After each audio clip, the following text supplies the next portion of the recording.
Montana with WTI. I've been working on this play area for our kids, and I thought as a kid I would have loved to have a tunnel to go to my play area. So here is their tunnel. But I also love to garden, so a trellis is absolutely perfect. I'm so excited for this summer. This trellis by SUMGROW is so perfect, and this summer I can have my cucumbers and squash, which usually take up a lot of space.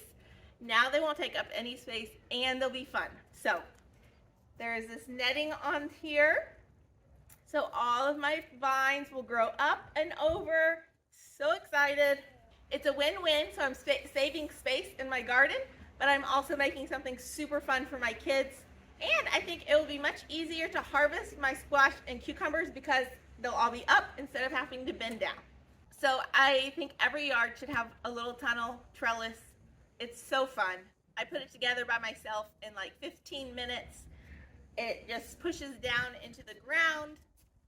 The netting is really easy to put on. It has little clips on each post. If you want to make your garden extra fun, go ahead and get this trellis and watch those vines grow up and over. So you can be as excited as this. And that is my point of view.